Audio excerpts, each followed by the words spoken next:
see. Okay, a few more folks are coming in. Well, I'll just go ahead and get started. Welcome all. Welcome to the Eco Farm and Farms to Incubators webinar titled Innovation and Technology in Food and Farming. We, again, if you didn't hear us, we invite you to add who you are and where you're calling from into the chat box, which you will see on the right. If you are not familiar with Zoom or with these virtual meeting platforms, a quick tutorial is that you can change your view to a speaker view by up in the right-hand corner, and that will enlarge the image of the person presenting. You can also scan through the attendees to see if anyone you recognize is there. We'll just go ahead and get started. I see a few more folks are coming in, but I'll continue on with the introduction. I am Gabby Salazar, Program Director at EcoFarm.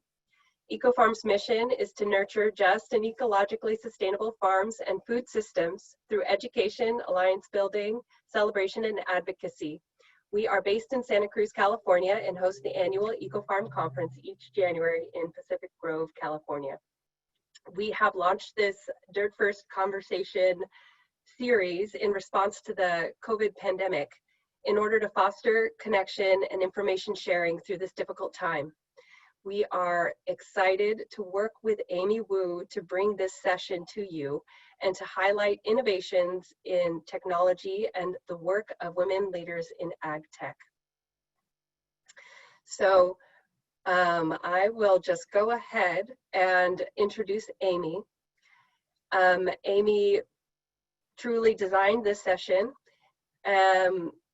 She is an award-winning writer for the Women's Ag and Ag Tech movement. She is the founder and chief content director of From Farms to Incubators, a multimedia platform that uses documentary, video, photography, and the written word to tell the stories of women leaders and innovators in ag tech. From Farms to Incubators includes an award-winning documentary and a forthcoming book that spotlights women leaders in ag and ag tech. Prior to starting From Farms to Incubators, Amy spent over 2 decades as an investigative reporter at media outfits, including the USA Today Network, Time Magazine, and she has also contributed to the New York Times, HuffPost, and Wall Street Journal. She reported on agriculture and ag tech for the Salinas, Californian in Salinas, California. Amy sits on the Diversity Advisory Committee of EcoFarm and has also moderated panels at EcoFarm's recent conferences. And with that, we will pass it on to Amy. Great. Thank you, Gabby, for that excellent introduction. Super excited. I want to first of all thank EcoFarm's team for making this happen today, this webinar, very special webinar. I'm excited to be here this evening. I say evening because I'm actually right now in Hudson Valley, New York, sheltering in place over here to moderate this virtual roundtable on a very timely topic. So globally, we are fast moving toward a more technologized society, especially during this pandemic. We've already seen that in medicine, in education, and in the way that we work daily now. Agriculture, too, is at the forefront of this revolution with a sector called ag tech, that's agriculture and technology. And farmers in general, all over the world, globally, have been challenged by climate change, labor shortage due to a labor force that's been aging out, water and land supply shortage or management issues, and the depletion of arable land and farmable land. And they've been steadily turning toward innovation and technology, including blockchain, automation, and robotics. We'll be talking a lot more about the various different kinds of technologies and innovations. So what impact, if any, will COVID or post-COVID society have on the way that technology and innovation plays out in agriculture and in the food and farming systems? So I'm super excited to introduce 3 women innovators and entrepreneurs today who are creating solutions to help farmers. I'm really looking for an engaging discussion today on a variety of questions, including, can we achieve a balance between technology and human labor? How can innovation solve food supply chain issues when we've seen the food supply chain decimated, and the ways that technology is creating a potential paradigm shift maybe in agriculture? So I'm going to first introduce our speakers, and then afterwards each of them is going to give a brief presentation on their technology and innovation, and then specifically how they're addressing a challenge in agriculture. And then we're going to open it up to lightning Q&A, and then we're going to open it up to questions from all of you out there today. So thank you again for everybody joining us from wherever you are today. I'm going to start with one of our first speakers is Pam Murrow. Pam is the founder and CEO of Murrow Bio Innovations, a bio-based pest management company based out of Davis, California, that produces herbicides, fungicides, insecticides with plant-based or naturally occurring microorganisms. And in 2013, this company actually went public on the NASDAQ with the MBI ticker symbol, and now has about 130 employees, mostly out of Davis. Pam started Murrow Bio Innovations in 2006 to discover and develop bio-based products for pest management and plant health. And the company was listed, as I said, in 2013. It's commercialized over 10 products. Pam will talk to you a little bit more about that and how it's related to the pandemic. And it's growing rapidly. Pam is also a mentor to a lot of women innovators in the ag tech space, and she's invested in a number of their companies. And she received the SUSTI Award from EcoFarm in 2019. So I'm gonna let Pam present after I introduce the other 2 speakers. We have also Martha Montoya, who is based out of, I think, Riverside, California. She's the CEO and founder of Ag Tools. She founded the company in 2017 as a food supply SaaS platform, and she can share more about what SaaS involves, that produces real-time intelligence and data for farmers and buyers. And the goal is to reduce food waste globally.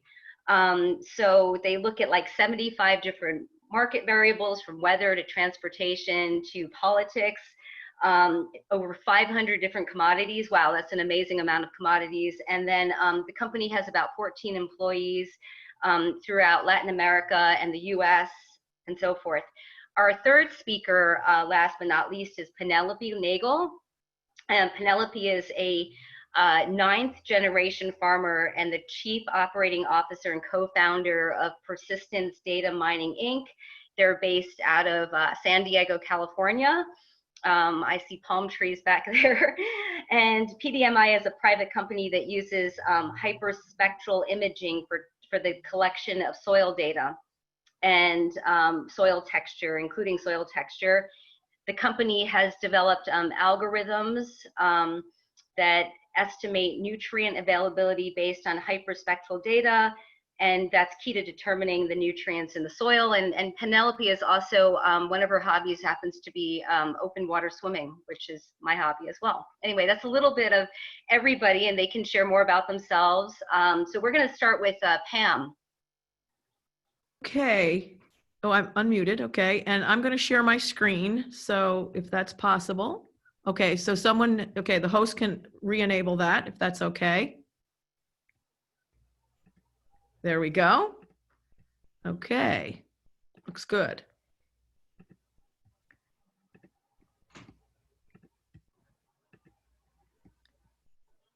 Okay. Screen sharing has failed to start. Let's please try again later. I will it looks like that's not going to work. So I'll try one more time, but one more time. If not, I'll just do it without, no problem.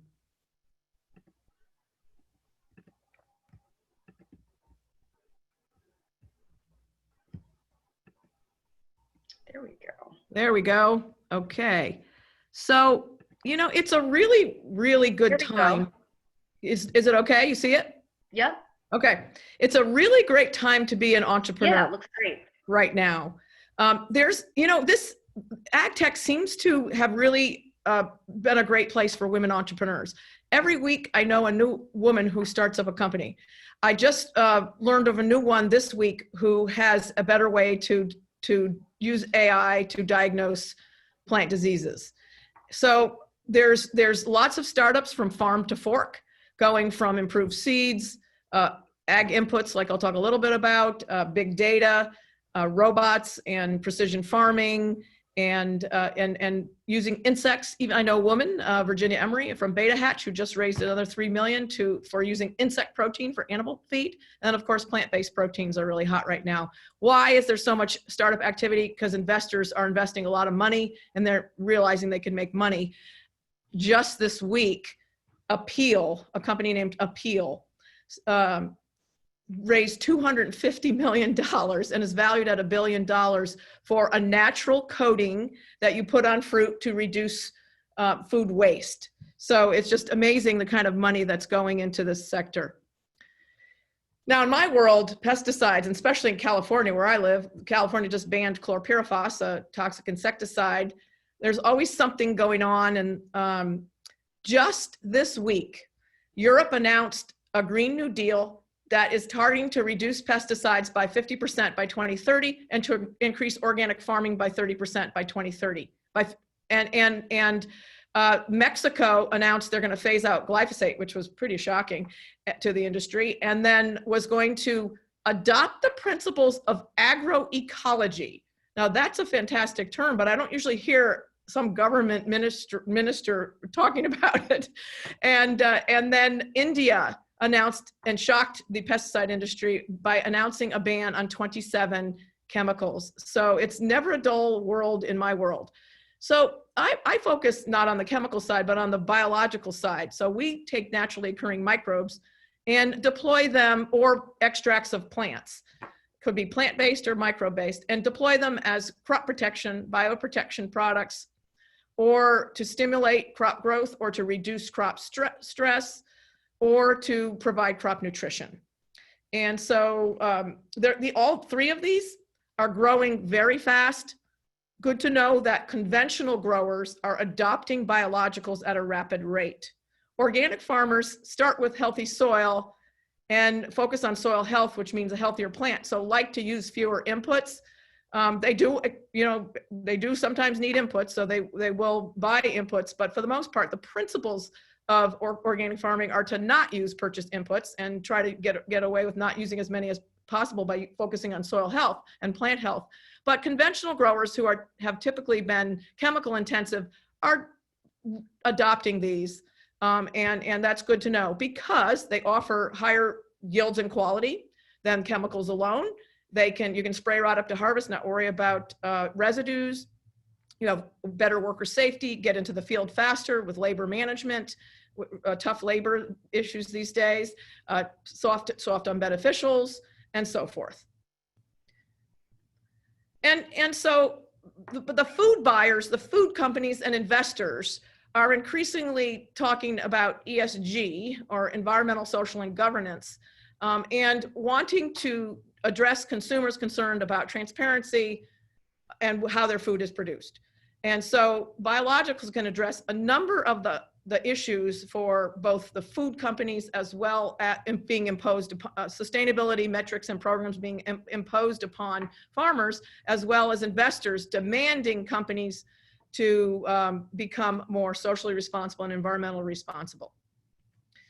Now, here in our lab in Davis, we have over the years isolated 18,000 microbes from areas of high biodiversity, including organic farm soils. In fact, our most recent product is from an organic rice orchard. And we isolate those microbes, test them against pests and plant diseases and weeds and for crop stress. And then we do the full gene sequence, know what the microbe actually is. And then we identify the compounds, just like penicillin comes from a mold, that are being produced by the microbes or the plant extract that causes the pesticidal activity. We have a process for scaling it up and doing all the regulatory work to get it to market, formulate it, and get it in a form that farmers can use. Now, so biologicals fit very well with the burgeoning area of soil health. California Department of Food and Ag has a Healthy Soil Initiative. There's a USDA NRCS Healthy Soil Initiative. So plant health starts with soil health. And we're learning some things. There's a lot more to learn and a lot of exciting research is going on. Soil health is local. Different parts of the farm have different soil health, depending on the soil type, a water regime, and genomics. There are companies that have started up to help farmers unravel the mysteries of the microbes on their farms and what those microbes are doing. And if you have a higher biodiversity on your farm, you're likely to have a better healthy soil and a better plant. And just because you have one microbial species doesn't mean you know what's going on, because you could have a Bacillus subtilis that has 100 strains on your farm, and each strain might be doing something a little different. What we're really finding out is that plant breeders sure as heck better understand what microbes are on the plants, because plant varieties recruit microbes. For example, lots of plant varieties are now known to recruit mycorrhizae, and mycorrhizae increase plant growth. So plant breeders are getting wise to this and being able to breed in signaling molecules that attract microbes. Wow, isn't that exciting? In the past, that wasn't even considered, and so you have these varieties that are completely devoid of signaling healthy microbes attracted to the plant. What we're finding with some of the microbes we've discovered and commercialized, that one from the rice field from Northern California, we're finding that bacterium actually recruits beneficial microbes to the plant if we apply it to the soil or the plant, while reducing plant pathogens. We have another microbe, a fungus that was found originally from the rainforest that produces compounds that's like a biofumigant. It also fumigates and removes and eliminates the plant pathogens, but before and after, the healthy microbes are the same, and it's actually recruiting higher numbers. So microbes are really fascinating, and we're learning a lot about the ecosystems in the soil. And this is important for farmers because I said higher microbial diversity typically means a healthier soil. And so just to end up, where we're going from a chemically intensive world to a more sustainable world and ultimately a regenerative organic world. And that's where the EU has announced they want to be by 2030. And the organic is very fast growing, but again, conventional farmers are adopting healthy soil practices, cover crops, understanding the microbes in their soil, and adapting a lot of the things that organic farmers have already been doing forever. But that's great because we're on this continuum from chemical intensive to ecologically based or bio-intensive or regenerative farming, and that's a very good thing. We are in a transition to a biological future. Thank you, and I'll stop there. That's great. That was an excellent presentation, and Pam, we look forward to following up on some of those areas that we talked about a little bit later. So Martha is going to talk a bit about Ag Tools and tell us a little bit about what Ag Tools is about and how she started it. Thank you. And I did have a presentation, but maybe telling the story much bit better on my time. So I actually started, I come from coffee farms. My family owned coffee farms in Colombia, and grew up in the world of giving all the crops to the Coffee Federation of Colombia. So everything that you grow, by law, you have to give it to the Coffee Federation. And my grandpa used to complain a lot about it because you never knew what was going to happen with the crop and the pricing. Then when I came to the United States, my first job was with a company that was a New Zealand company, and I had to go and source ingredients across the Americas, up and down, like mango puree, orange juice concentrate, frozen berries in Chile, Brazil, up and down Oregon. And that's when I started discovering that fresh and processed were like hand in hand, in a sense that when there were a lot of processed food, I mean, fresh market, processed will buy too for their market. And eventually I went into one company, Calavo, which you all might know from avocados, asked me to do a mango program in Mexico. And that was my first job in the fresh market in Uruapan, Mexico, I'll never forget.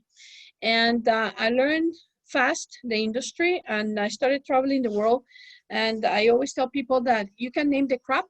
Most likely I have done it. Like I have done carrots, I've done peaches from South Africa, I have done, I don't know, mangoes from Vietnam. I have done, you can name the crop, and most likely I have made it. I've touched it. And what was interesting to me is that every time I had to do a project, I had to go and gather data. And literally I would go to the libraries and I look for books and I look for data, because remember, this is times where the internet was not that accessible. So you had to run around looking for papers, making phone calls, asking for copies to be sent to you. And so one day I was asked to come into California, traveling the world. I always was based in California, but traveling through the world, I was asked by a retailer to do a project in California. And I said, oh, great. Now I can be in California and I can do, everything is accessible here. And then I found out that no, data was not accessible. It's accessible, yes, but not handy. And on top of that, it's not real time. And I always was concerned that the farmers across the world always put all the money, all the financing in front, and then they have to hope that the market is going to do good. And if it doesn't do good, guess who pays for that? The farmer. So I was always worried about that, and I started seeing the pattern in all over the world, and then California, farmers always hustling to survive out there. And I said, you know what? Why can't they know about the market? And so that's when Actus was born. I created a simple email that I would send to the buyer and then to the farmer, and everybody will have the same data. So much is produced, so much is the weather. These are the weather patterns. This is the terminal markets, but in a real time per day. And that's when Actus was born, because I said, well, people want this, the buyers want this. So what do we do? And so just made sure that I was able to turn around and create live data. So we're called the Bloomberg of the industry, where you can have any of the data sets of volume, terminal, weather patterns, even holidays, because the border closes and sometimes trucks go across the world. So that's the data, it's real-time data. And it is accessible for not only the farmers, but everybody in the supply chain. The trucking companies, they can program better how to send the trucks to the borders or to the regions to pick up crops, all the way to the bankers, which would know now how to manage their loans, and so on and so forth. And that's how Actus was born. And I was lucky enough that I'm a chemist biology by profession, but I did a computer science underneath that, and so I was able to put together this. So that's the story. So coming from farming to landing technology. That's great. Thank you. Thanks, Martha, for that introduction, sharing a little bit about how you gave birth to that technology in the company.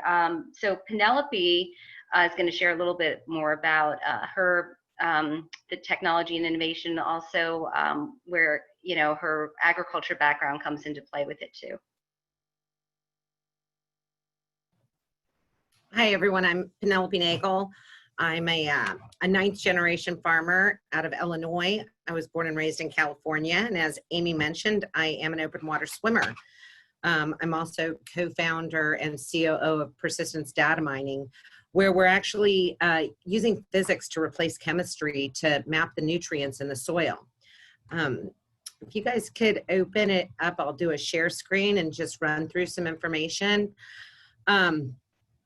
Just to give you a little background why I get that up, being from California and being a ninth generation farmer has really given me a unique perspective on the basically what people think of agriculture. And what I noticed was as I mentioned, I'm a marathon swimmer. I spend a lot of time in the ocean. I started noticing that there was some truth to what people were saying to some degree. And what I was hearing was that farmers were bad people, that farmers were polluting the environment, things we've all heard. And I said, wait a second, I'm a farmer, and I know for a fact that I'm doing the very best that I can to be sustainable. And I'm going to put some information up here that I'm not necessarily going to touch on, but so that you guys have it. It's probably information that you already know. But one of the problems I was hearing was, we were polluting by using fertilizers. In California, I heard a lot of people say farmers are wasting water, putting it on the ground. And I was like, well, how are you going to grow food if you don't put water on the ground? So there's a huge disconnect between the public and the farm and agricultural community. Now, my farm, again, is in central Illinois. We grow corn and soybeans. Trust me, I've heard plenty of criticism from people for the fact that we grow corn and soybeans, which is used in a lot of different chemical processing inputs. And people don't realize that where a lot of the farming products go. So one of the things that was important to me was the sustainability aspect of it. And what we were looking at was how could we reduce down the information to make better decisions on inputs so we could prevent hypoxia. I think most people are well aware of, the algae blooms that are happening all over the world. A good case study is the Gulf of Mexico. So about 16,000 square miles of dead zone. We just experienced that here in Southern California. We had an algae bloom that has lasted almost the entire COVID lockdown. It's just starting to clear. We started to see dead fish. We don't know what caused it. But one of the main theories has been nutrient overload in the waterways. And in the Mississippi, they were actually monitoring the levels across all the way down the Mississippi to show what was happening. So as a farmer and as a swimmer, I was looking at, well, how can I promote best practices on my farm? Well, it turns out it's really, really expensive to do lab testing. So it's not as though we're just not testing, but when you look at the profit margins that a corn and soybean farmer in the Midwest is working with, if you don't own your land, which a lot of people don't. As a ninth generation farmer, we do own our land, so we've got that little cushion. But to go out and sample on a more granular level is extremely expensive, and it's expensive for the labs as well. So it's not like the labs have this huge margin that they're making. They have a very slim margin as well, and it's very labor intensive to go get that information. One of the other problems is there's really just too many acres to cover. It's labor intensive. So how do we balance the need for more labor with the need for more information that's useful? We've spent tons of money doing seed genomics, doing fertilizers, doing pesticides, but we're still using an old, antiquated, outdated method to judge what nutrients are in the soil and what we can do to enhance that.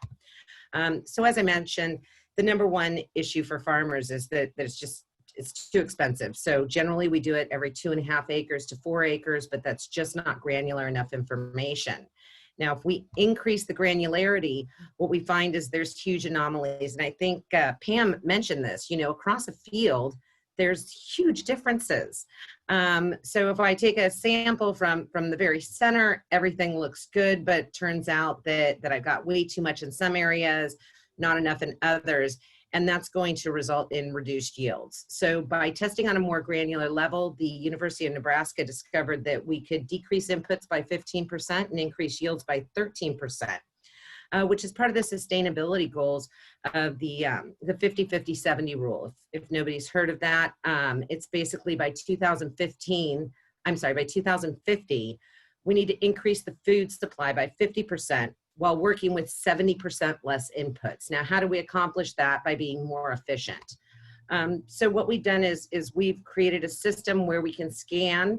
It's less expensive, it's less laborious. We can go out in the field and take multiple data sets.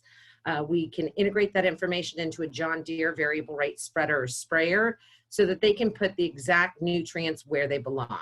So this is the true answer to practicing the 4 R's, putting the right fertilizer in the right place at the right time and the right amount. It's automating a labor-intensive system. If anybody out there has done any vast amounts of soil sampling, you'll know that it's fun for about the first 5 minutes while you're on the UTV. And then as the day goes on and it gets hotter and you're hitting soils that have clay in them, it starts to become less fun very rapidly.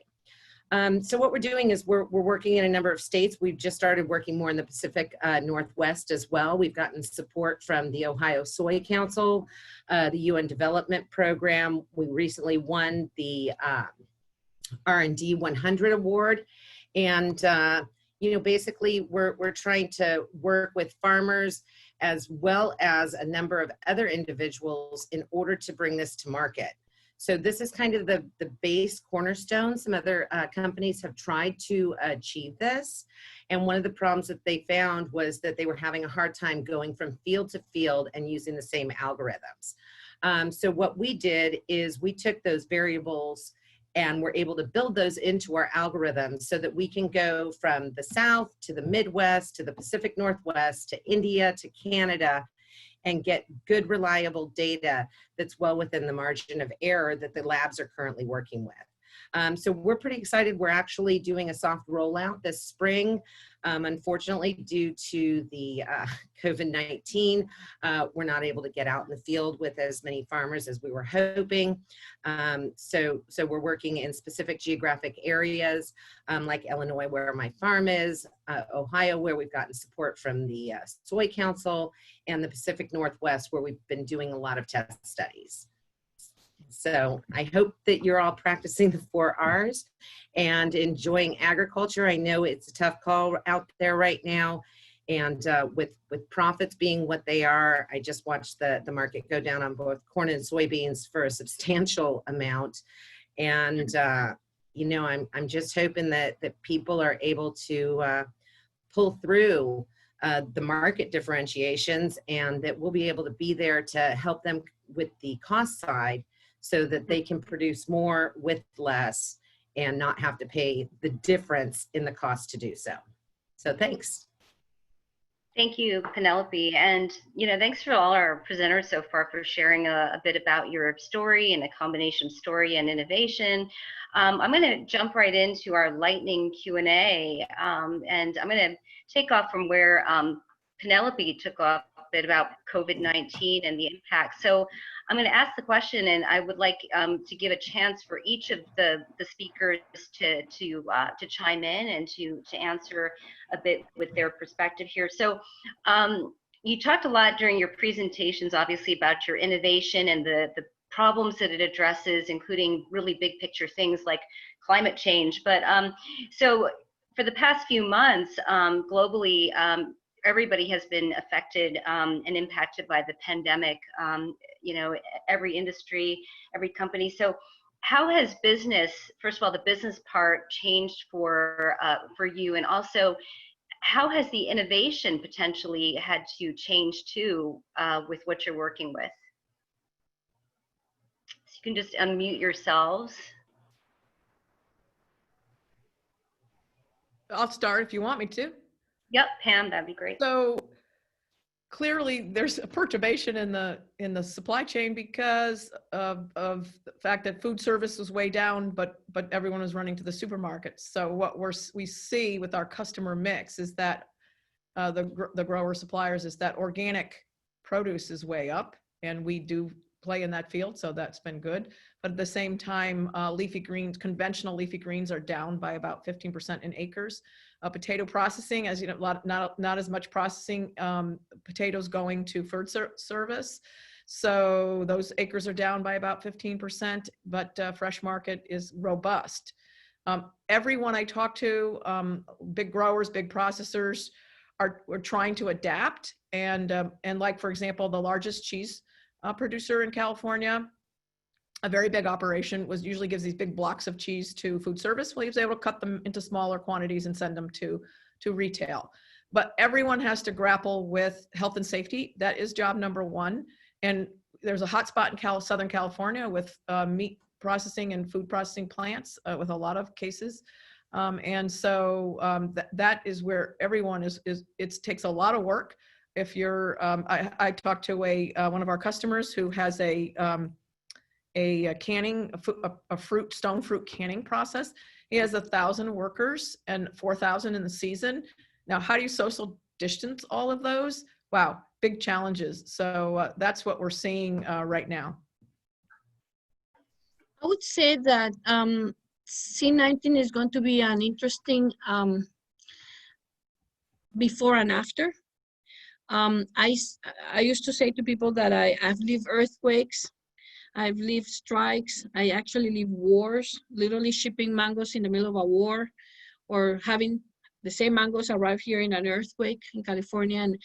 But what it is interesting, and I'm seeing that, and the data is showing us that, is that Mexico south of the border are starting to supply more longer time to United States. And I said that in November, before this whole pandemic happened, in a panel. I said, we in the United States need to start looking a little bit more carefully about depending on the food supply from other countries. We really need to focus a little bit on understanding why can we supply more our own products.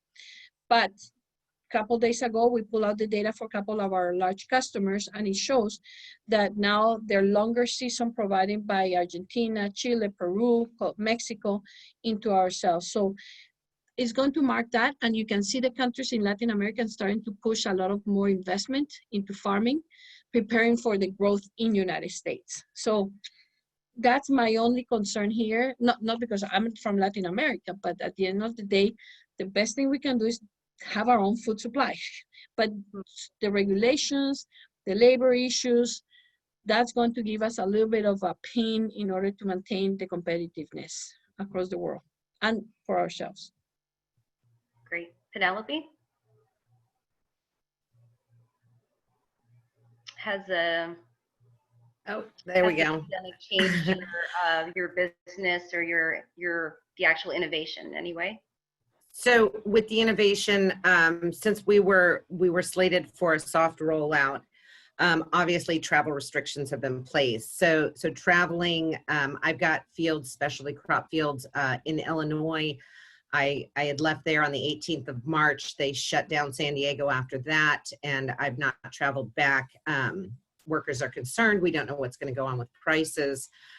So I have some fields that aren't being planted, and how it's affected my technology is one of the, besides price, which obviously we're charging less per sample and getting more samples per acre for farmers.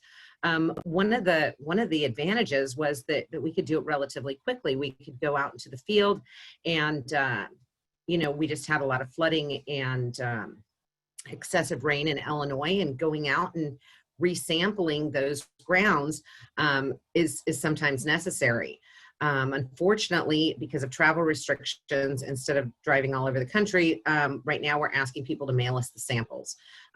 So it's kind of the same process that the labs use. Unfortunately, that was one of our core competencies, was that we could get things done faster. And now we're back to doing the same thing that an analytical lab does, where you send in the samples. So we're working around that. We just invested in some machinery in order to pull cores faster to reduce the labor.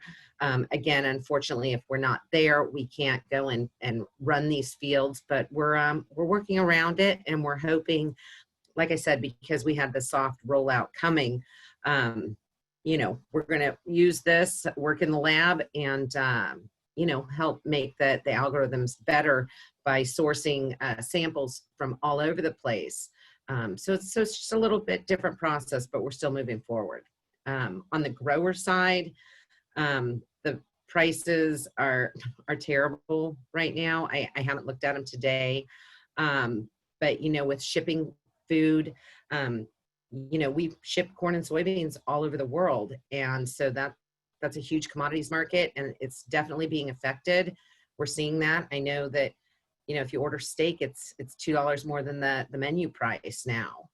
So we're seeing it in all different areas of agriculture are being hit. And the sad part is that the farmer's not getting that $2. So, the farmer never wins on these situations. With trade situations going on, this had already started.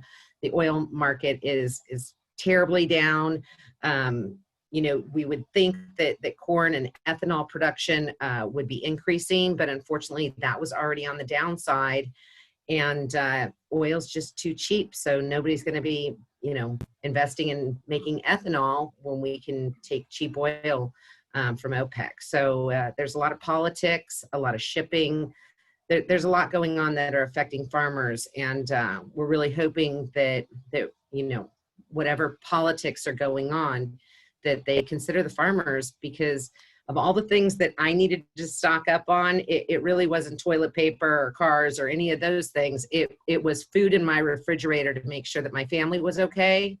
And I think most people feel that way. And the money that I'm investing right now is money in things like food and making sure that in my backyard I have a garden. And because we really don't know how this is all going to turn out. So that's just my opinion. Thanks. Pam or Martha, did you have anything to add on that? I saw some heads nodding in terms of Yeah, what the definitely. growers are facing. Thank you. Yeah, definitely. I agree with the farmer. I don't know, but it's always the same story about the farmer. In our case, here comes my second concern. Our fastest growth is happening in Mexico and overseas. We're selling literally more than we were expecting to, but our USA farmers are not understanding. We believe that we know it all, and really we don't know it all. And this whole C-19 has proven that. And so Mr. Obama said a couple of weeks ago on the commencement, said, hey, everything that everybody thought it was, it's no longer. So you young people go and create the new world. We are seasoned women here in the business world, but we have the opportunity to create a new world. So in our case, our growth is overseas, buying our tool to get data so they can see the peaks and the valleys of the industry so they can get into the market. So to us, it has impacted us in a positive way, unfortunately. Penelope's absolutely right in that food prices skyrocket and the farmers' commodity prices are low.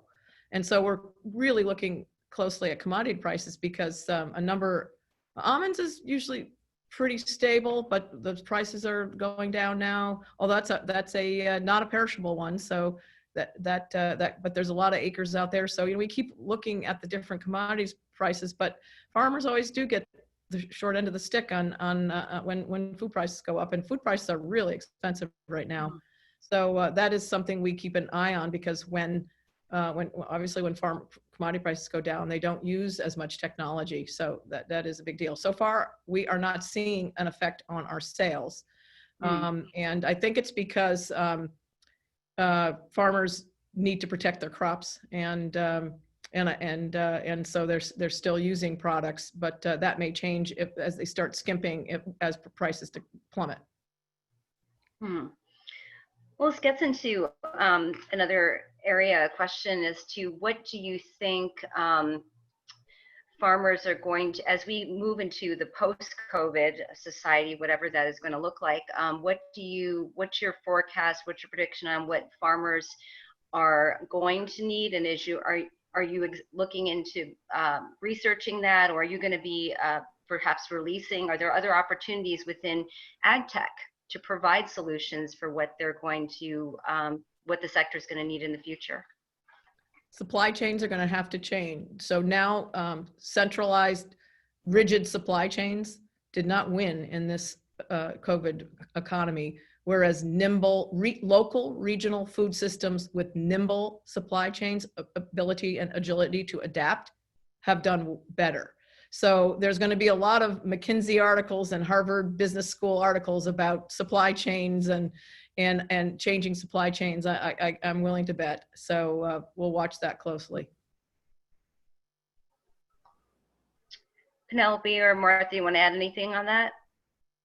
Yeah, I agree with Pam on that. And I would say the extra thing that I've seen across the world is more venture fund, two type of venture funds, supply chain, the formation of amazing, huge funds, but I mean, 800 million, $1 billion funds of supply chain, which didn't exist 2 months ago. That's number one. And number two, but at the same time, more social impact funds Yep. happening too. Yep. So those two things are happening, and I believe we women fit heavily into the social impact because we understand how we impact our society. So I've seen that push now, and the fact that a couple of women in the world manage their countries better, Germany, New Zealand, guess what? Two women managing great countries, it's starting to set up the path that maybe women do manage good businesses. Yeah. Yeah. One of ESG the things, investing is a big deal. Yeah.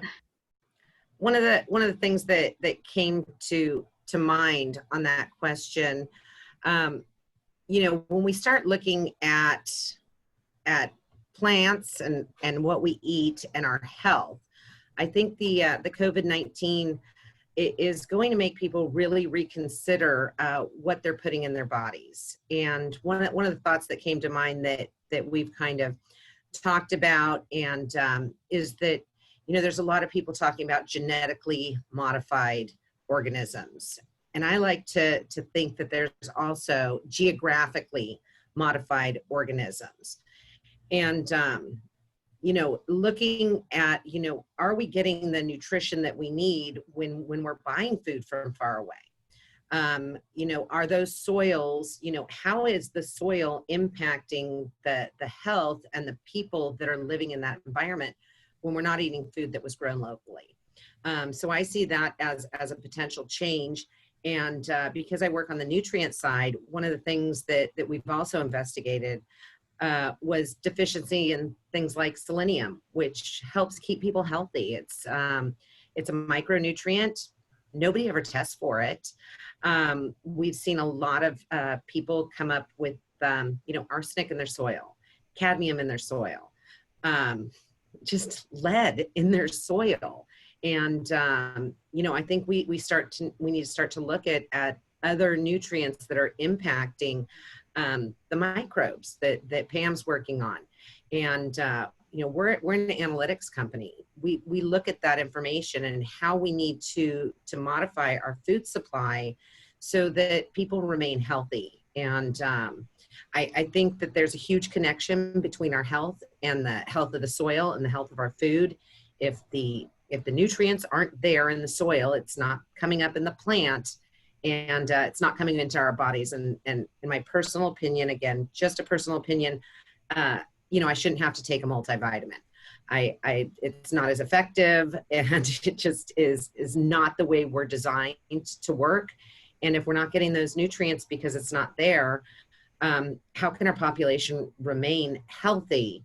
And how can we get support in order to kind of go back and reevaluate what we've done over time, so we can prevent things like COVID-19, because our immune systems would be healthy because we'd have all those nutrients.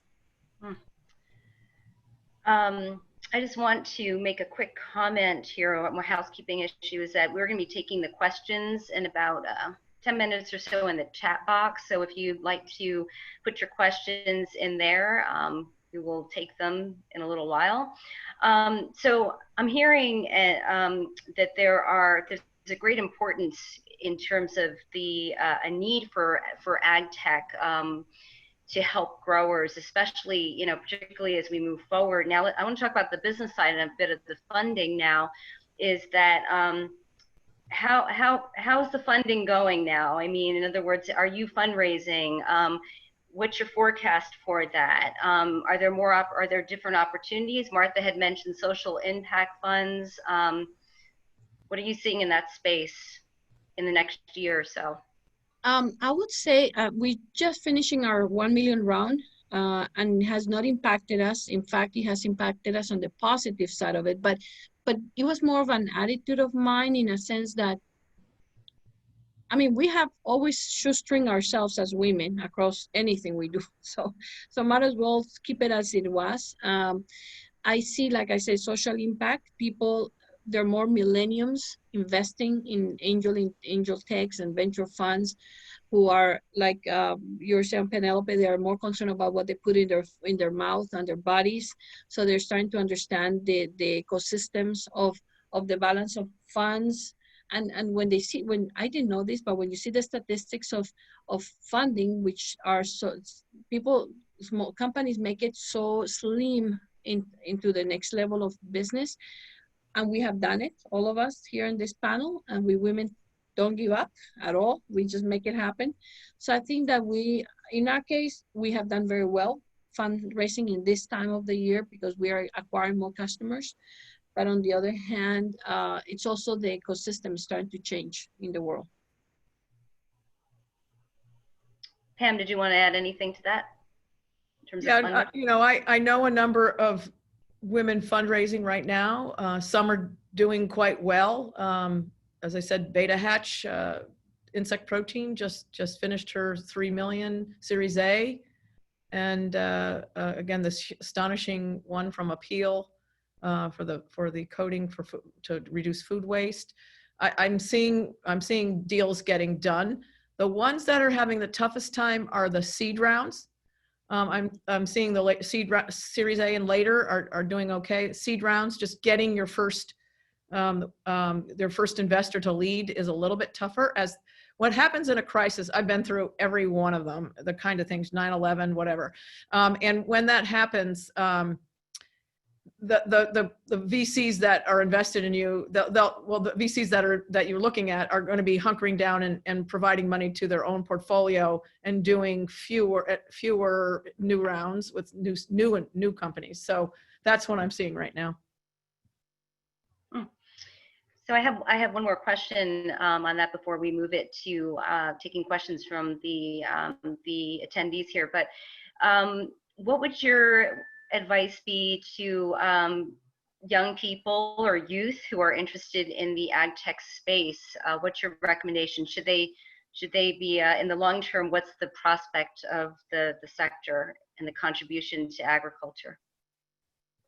There's so many problems to solve that we haven't even scratched the surface. So it's a great time to be an entrepreneur. So if you're young, I'm seeing a lot of entrepreneurs younger and younger, and right out of school. And I say, yeah, you know, they don't want to work for a company or they start with a corporation and they realize that the management is old school and doesn't understand millennials or Gen Z. And so they want to accelerate their career at a faster pace and have more impact than what a traditional corporate culture can offer them. So that's what I'm seeing. I would agree with you. I mean, remember, by 2050, we have to feed 9 billion people or somewhere along those lines. So we have a huge opportunities, whether it's as an entrepreneur or whether it's an intrapreneur, which is within a corporation, trying to fit that one that is going to allow you to be an entrepreneur within the corporation. But ag tech in general and technology, it's just the beginning. Pam, you're so right. It's just the beginning of a major industry. So I have a college-age daughter and a college-age nephew that I'm very close with. And, you know, the ideas that I see them come up with, and of course it could be influenced by my personal opinions, are things like connecting health with our food supply, you know, really making that link. So when we see people with certain ailments, what is a particular diet that's necessary for that? And then kind of extrapolating out how that's impacted by you know, the food supply, local food versus shipped in food. Are we receiving food from overseas? That's something that we shouldn't necessarily be eating where we live for our climate.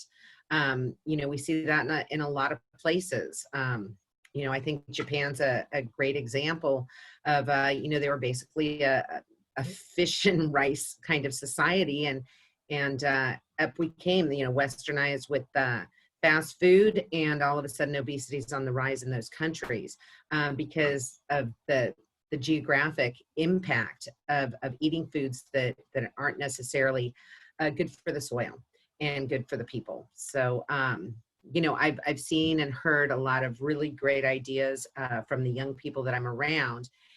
And, you know, my viewpoint is always just pursue what you're passionate about. If you know, seek wise counsel and pursue something that you're interested in. And there's so many avenues for agriculture. I talked to a gal that's going into the political side. And that's fantastic. And some want to go work in a field, and you know, I encourage and try to connect you know, all of these young people with avenues if they want to go into food manufacturing or making, you know, meal recommendations. Agriculture is so big, and again, it's you know, at the top of Maslow's hierarchy of things we need. And I think up until now, we kind of took it all for granted, and hopefully that's going to help the farmers and put them in a better situation in the coming years. That's very, very inspirational and hopeful. There's a lot of opportunities certainly in the ag tech sectors. I am seeing some questions come into the chat window, and so we're going to start taking some from the audience here. Question from let's see, Andy Fisher, and I'm going to read the question out loud. I've been told that post-harvest handling is equally, if not more important, in protecting the nutritional value of produce as compared to short supply chains. What do you think? Are there inherent nutritional advantages to locally produced food, or even organic food, as compared to well-handled conventional foods? Who wants to jump in? Well, I have a story of a region, and I have to say I'm guilty at charge, and I have to say that when I was hired for the first development of crops overseas, I was just hired. I was just hired to go and do the job, and it was more the creation of a crop because of a potential demand of the market, meaning the supermarkets want to sell avocados year round, or asparagus year round, because it's the shelves. The more they move, the more they make money. And that creates that flow of product from wherever it comes. And Penelope, to tell you, Irapuato, which is a region in Mexico, started producing strawberries that were so chemically involved that even the country had to ban the region, and they couldn't ship for 10 years from that region to refurbish the soil. It was so bad. And so I think that the new generations are going to be able to be more careful and demand that we take care of the whole holistic system. And the buyers are starting to, if they start getting the push, and they will start getting the push from consumers, they will start changing, and they will change. But it's not going to be overnight. I would say that it's going to take, I think, and you can quote me on this, it's going to take my daughter's generation, she's 17, 18. It's going to take the Gen Z, not the millennium. It's going to take until the Gen Z for the buyers to understand that we have to be more careful with our whole ecosystem. Pam or Penelope, either of you have anything to say about The answer is yes. Post-harvest is a big deal. We lose so much, obviously we lose so much to food waste. And I think that's why technologies that can help with post-harvest, like Appeal at just raised $250 million, have taken investors have taken a shine to that. So, but it's not just about adding technology, it is about the supply chain. So absolutely, and the nutritional content is dramatically affected in how, in post-harvest handling. So yes, in answer to that question, absolutely. Great, so we have some other questions coming in now. There's a question here on how will your products improve farmers' prices, given the problem with prices that you've discussed, you've touched upon already? Well, I can start with that. In my case, we have data to prove a higher ROI for the farmers. So when using one of our products, it can get them higher yield and quality, so they would get a higher price. So for example, a navel orangeworm in almonds, a tough pest, chemical pesticides probably only give about 65% control. when you put our product in there, they could boost that up to 90%. So that means they make more money because they get paid more with fewer nicks from the navel orangeworm. So that's just one example. Martha or Penelope? In our case, when by watching how the market behaves, the peaks and the valleys, I have a farmer that is today, they show us how they're moving. They're adjusting the crop of the broccoli based on the peaks and valleys, and they see that the August is when there's more product and more price. So they have moved the crop a couple weeks to have more product in that August that will pay better than if they don't have the product. So having the real-time data of the market, how the volumes, the terminal prices, the FOB prices, even the retail prices, which we have all that, and the weather patterns, you're able to decide when to harvest and when not to harvest. And I'll give you a very good example I used to do.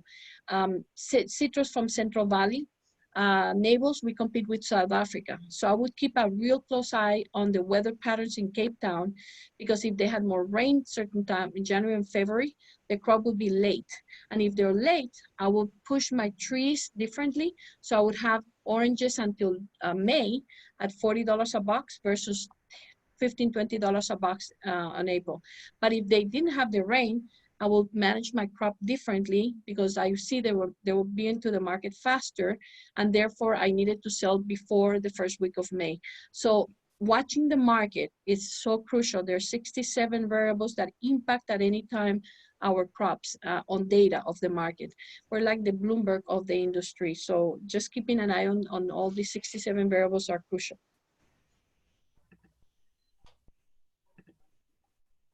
Okay. Penelope, did you have anything else to add on that one?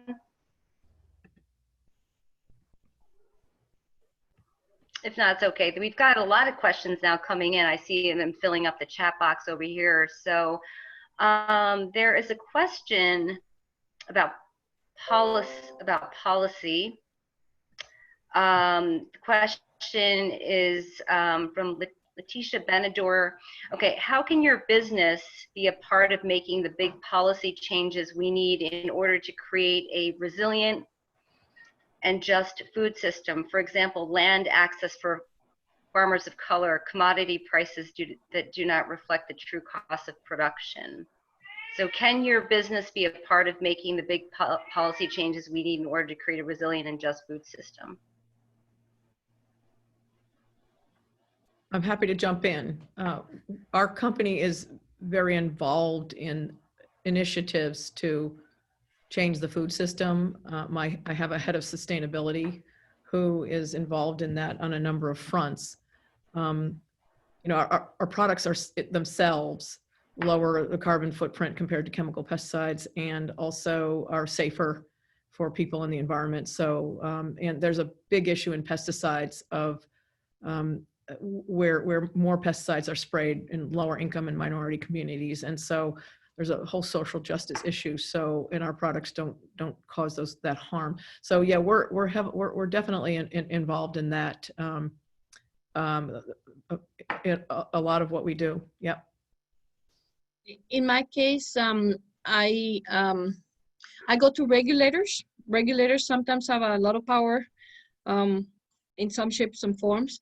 But just for you all to know that the loan programs of the banking industry in this country were built around row crops many years ago.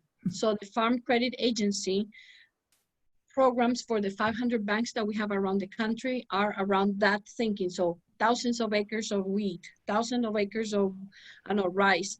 So when smaller farmers, and I say that because I lived this myself in the early 2010s, you will go to the bank and you're not a large farmer, and the way the loans were packaged were different. So we're working with the Chief Economist Officer of Farm Credit Agency to make sure that they get the data so they understand a 5-acre tomato farmer or strawberry farmer can get a loan instead of having to struggle through the process and or having to go to shark loan places or whatever other systems. So yes, we should and we can, and in our case, our tool precisely is to make sure we impact our industry in a positive way for the farmers. So I was just going to add, you know, one of the things that as an entrepreneur, a lot of VCs will advise you against is becoming too political. That being said, we do work with the USDA. So I was, you know, I get calls from the, you know, get to sit down in the roundtables with, you know, the governor, with the USDA, you know, research ARS department, things like that. And just having a voice. These are things that are open to everyone in the public. I know there's something in here about color, race, ethnicity. I think we all have that same voice. And it's just my personal opinion that sometimes we just need to work harder and let go of that idea. I think that we're doing, and again, just my personal opinion, you know, we talked about funding earlier. I'm a terrible fundraiser. I know that. I see other people raise lots of money for their companies that I don't understand. No one in this particular circle, but I've seen some and I was like, huh? And I don't think that has to do with it. I think it really has to do with getting out there and being involved, making sure that you have a voice and that voice is heard. And so often, you know, in other issues in my life, people say, well, why did you get media recognition? Well, because I'm out there talking and I'm involved. And if we want to make changes, people need to get involved. You know, I've got a mailing list of every single person in the government. And if I have an issue that I think there's a problem, guess what? They all get a blast. And I'm sure I've got a huge file with some organization in the government that I do that, but that's my right. And it's everyone's right. And I think it's something we all need to embrace. And that's just my personal opinion on that topic. Okay. We've got a couple questions that are specific to innovation and equipment here. So one question is, any knowledge of innovations in equipment, including ground transplanters, which minimize a need for labor? Ground transplanters. I'm sure there are, but not off the top of my head. I've just read about a new automated weeder from a new company. That seems to be the hot area. Our hose for, automated hoeing, tilling for weeding and for organic farmers who can't use herbicides, and also vision systems to detect the weed versus the crop. But it escapes me on the transplanting side.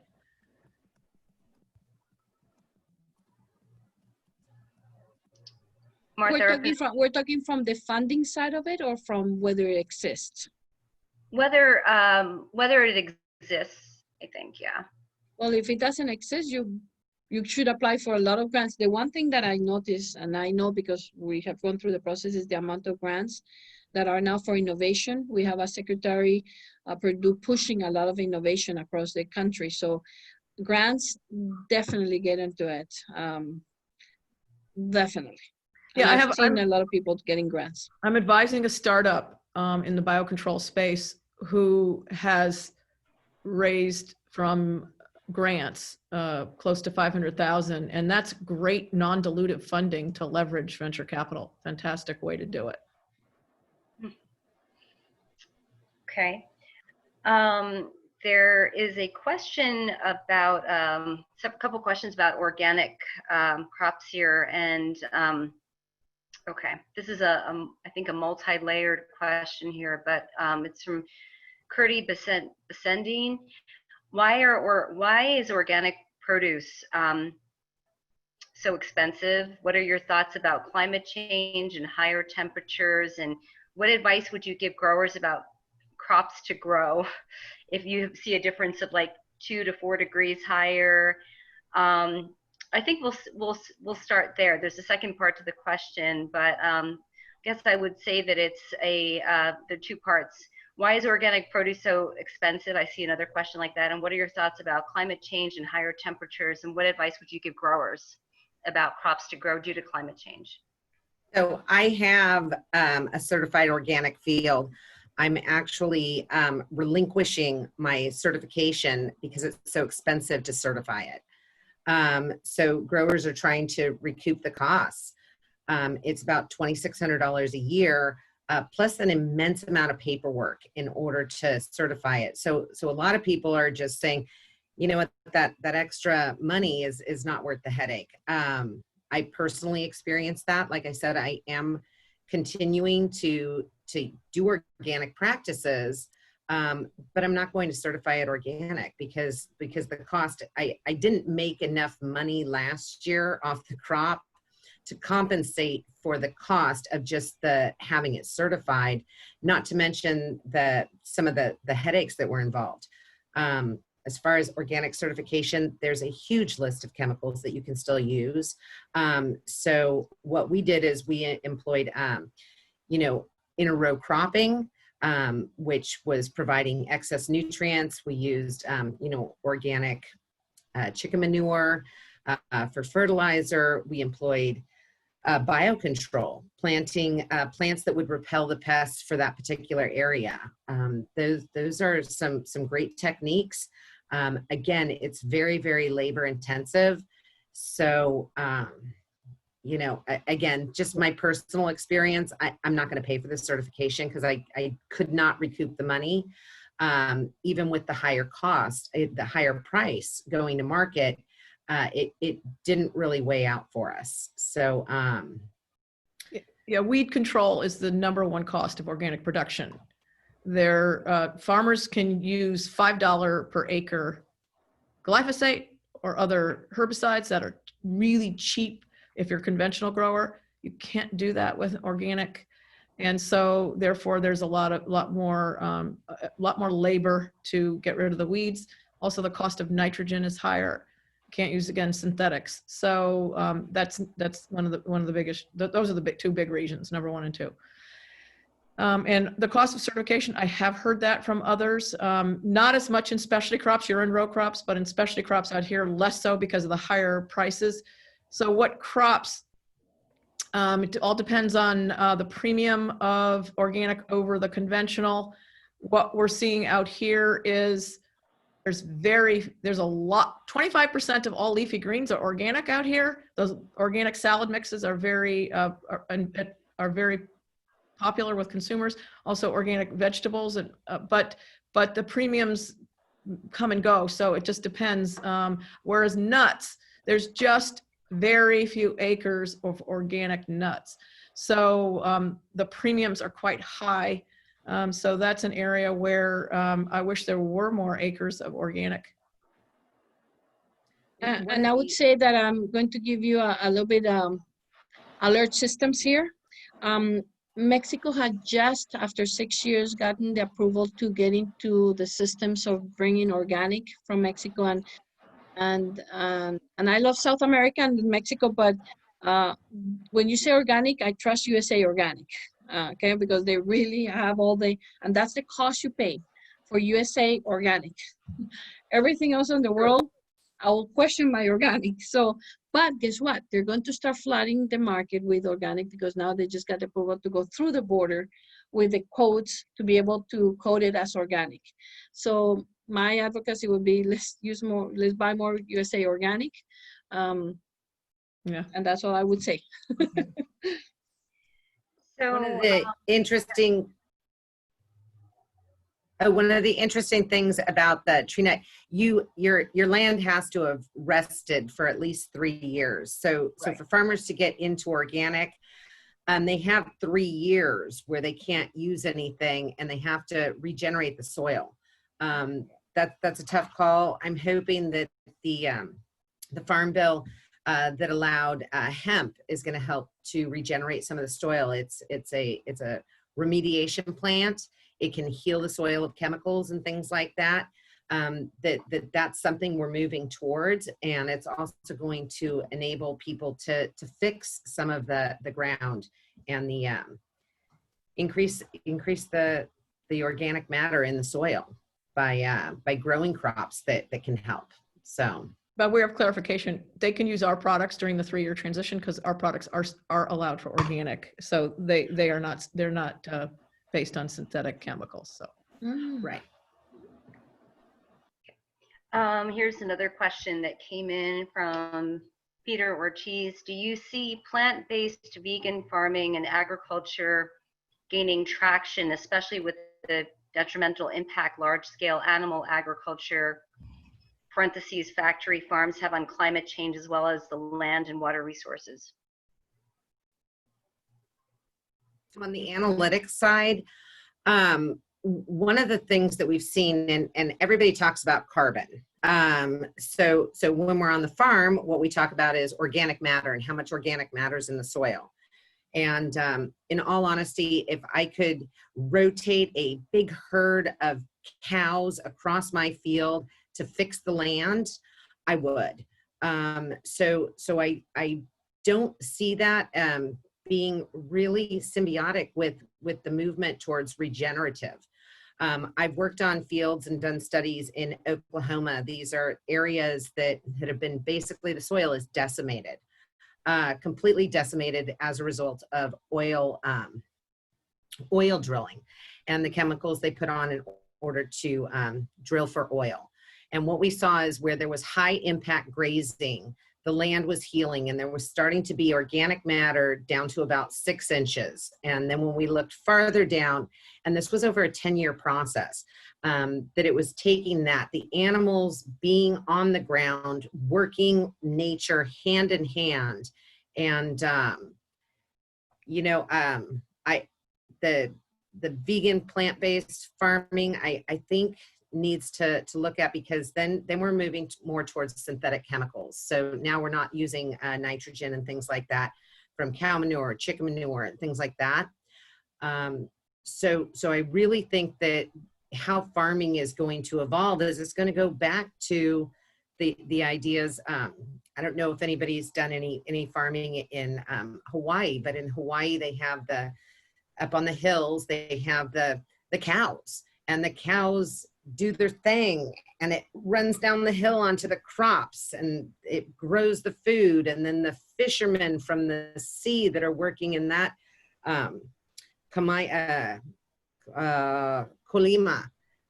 basically take the fish heads and the extract and they take that up to the field. And so there's this symbiotic relationship that's existing between the fish, the animals, and the plants. And it's very effective. And unfortunately, those were things that worked sustainably for years that we went away from. And so I'm looking for some of that to come back. I know we put some fish emulsion products on our organic field, as well as chicken manure. And I think that's far better than the synthetics that we've been using. Yeah, Penelope, you're absolutely right. When I talk to regenerative farmers, they're integrating animals into their operation for the exact reasons you mentioned, to get the nutrients and rotate in the cattle to provide the manure for the nutrition. So I'm not seeing a movement to vegan agriculture or agriculture without animals for the reasons you described. Okay. So another question that came up is from a young person here on what tips do you have on entering an ag tech career? I'm a computer science student with a passion for regenerative ag. Bien, te podemos. Oh gosh, she's got the perfect background. The person's got the perfect background. If you're computer science and you want to go into ag, oh my gosh, the jobs are unlimited. There's a zillion startups and companies and early, middle, and late stage companies that are looking for people who can help them with their big data platforms or their AI platforms or precision farming platforms. So it's a great time. Yeah, but there's a number of places. I would suggest that you subscribe to the AgFunder, it's agfunder.com newsletter. AgFunder puts out a newsletter, weekly newsletter that tells everything going on in ag tech and all the deals that are going on, all the new startups that have gotten funded and are starting up and has meaty articles in the space. I recommend that to all the entrepreneurs I advise.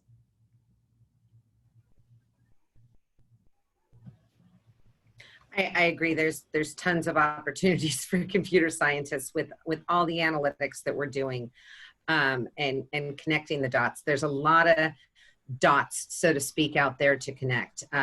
Connecting our soil with our food, with our health, especially in a crisis like the COVID-19, where people's nutritional health is impacting whether they catch it, whether they get sick, whether they have to be hospitalized, and whether they die. Those are all factors. Again, not to go into different theories, but I think a friend of mine said that he went to the doctor. It was virtual, and what the doctors, this was a specialist, an infectious disease specialist, and they said, well, you need to exercise and you need to eat healthy food. So stop going and eating fast food. And, that making that connection for people, it seems really simple, but the data analytics behind it is definitely something that everybody can be involved in. Yeah, I would say that the whole world is talking about the digitalization. Every recession has brought digitalization, and this is going to be one of the biggest one. Mm-hmm. And guess what? Ag, which is the last one of the digitalization, is going to be it's going to be an amazing for all our kids opportunity. So yeah, definitely move on into this space. You're going to do good. In fact, all our engineers are hired in rural America, in Wenatchee, in Salinas, coming from rural areas, because one, they understand the industry, they have the passion, the heart into it, which is more important than the brain. And then they have computer science, but they don't want to leave the region. They don't want to go to a big Silicon Valley or Seattle's of the world. They want to stay in the region. So I think it's going to be very, very good for all of us. Okay. Wow, time flies. I see that we're coming close to the end of the programming, and I want to go around to each of you and ask if there's any final things that you'd like to share with regards to either the future of ag tech, your innovation. Where do you see things going in terms of investment? So I'd like to start with Pam. As I've already said, it's a great time to be in ag tech, a great time to be an entrepreneur, a great time to be young. I wish I were younger. I could start up 3 more companies. But so the opportunities there, because we do have so many more problems to solve. As I've said before, we're at a very early stage in applying this type of technology to problem solve. We're just learning about what it means to be a healthy soil, and then how do you actually measure it, and nutrient management. Like you heard from Penelope, we're still polluting a lot with synthetic fertilizers, and there's got to be alternatives and how to better manage that. So it's despite COVID, well, even COVID is providing opportunities, as we've said. So in every crisis, in every situation, food for health right at the forefront, and it's just a great time to be in. Investment continues to come in massive amounts into this space. It's it's a great time. I'm going to give a worldwide perspective. Europe is very worried about Africa. Africa is coming with the youngest generation of all times on human race, and they need to make sure that they're self-sufficient, meaning we need to create technologies that we're going to go there to Africa and to several regions to make sure they are self-sufficient, because otherwise they will want to migrate, because people migrate for starvation reasons, for political reasons. So anything that you develop or you think global and think Africa. Like I said, Europe is really worried and concerned. The leaders in Europe are very concerned because of the new generation coming from there. So think global, everything that you're doing. Yes, that's Yeah, I very think good this is, advice. There's a lot of startups in all over the world. I went to a Future Food Asia conference in Singapore. My gosh, the artificial intelligence and big data startups and food startups in that region were amazing. I think one of the most exciting things about ag tech is I think that this really is a time where we're creating the platform of information. We're looking deeper than we've ever looked, using, my technology, using physics to replace chemistry, the ability to scan more pieces of information, looking at microbes. I mean, we weren't looking at microbes in the soil 10 years ago, even probably 5 years ago. Most of us were not even considering that. Regenerative agriculture. I've gone and personally done it myself. Which crop should I be planting, in a row cropping? Which plant is going to benefit? Well, it depends on my soil. It depends on my climate. It depends on 20 different variables that need algorithms to figure out so that we have this information. You were talking about Africa. What can we do to remediate some of those soils? Some of those soils have toxic chemicals in them. Some of them are deficient in, really essential nutrients. What can we do to help desertification? I mean, we've got areas of arable cropland, which is disappearing because of climate change. All of these things are opportunities to create a platform, to create a better world. For generations to come. And I think it's really exciting that we get to be on the forefront. It's a tough place to be when there's nothing on the ground in front of you and you're creating something out of nothing. But it's also very exciting knowing that platform is being created by people just like all of us. And we all have a responsibility to be a part of that, no matter which piece we take, whether we're a farmer working with new technologies in order to bring them to market and testing them out, whether we're working in politics or working in an office doing a lab analysis or computer programming. I think we all have a huge responsibility, and with that, I think it's an exciting opportunity. Farmers have the opportunity to actually drive climate smart ag. And that's what we're seeing, is that farmers are a big part of the solution to climate change in how they manage their soils and the practices on the farm. This is great. It's been a really engaging discussion. There were a lot of excellent questions that were asked, and hearing there's a lot of opportunities in ag tech currently and going and moving forward. Lots of room for young people also who want to explore opportunities within the space too. Finally, if anybody wants to learn more about your innovations and technologies, where's the best place to go? www.marronbioinnovations.com, and I have a little blog section packed with info on biologicals called BioBites on our website.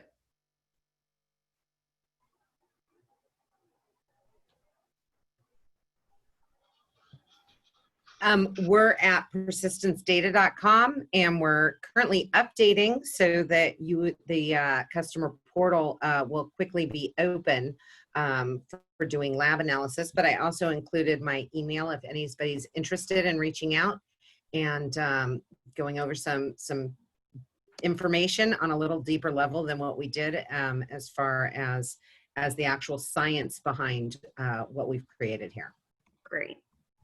And for me, it would be ag.tools, and you can find me almost anywhere. Wonderful. Well, I want to thank our speakers today for spending time and sharing their stories, sharing about the innovation and their perspectives on a wide variety of areas in agriculture, innovation, technology, and also the role that these played during this pandemic as well. I want to thank EcoFarm, for making this happen. And this talk today is part of the Dirt First Farmer to Farmer Conversation Series. And if you want to watch the webinar again or catch something, there will be a recording, and you'll be able to get a copy of the recording as well. Otherwise, thank everybody for attending. I see that we've got folks from all different areas in the coast and the country. Thank you again. And if you want to learn and keep up with what's happening in EcoFarm, please check out the Facebook page and the website. They're updated really regularly. And thank you for everybody's time. Thanks for a happy Friday, and hope that you have a great weekend and stay safe. Thank you. Thank you, everyone. Thank you, Amy.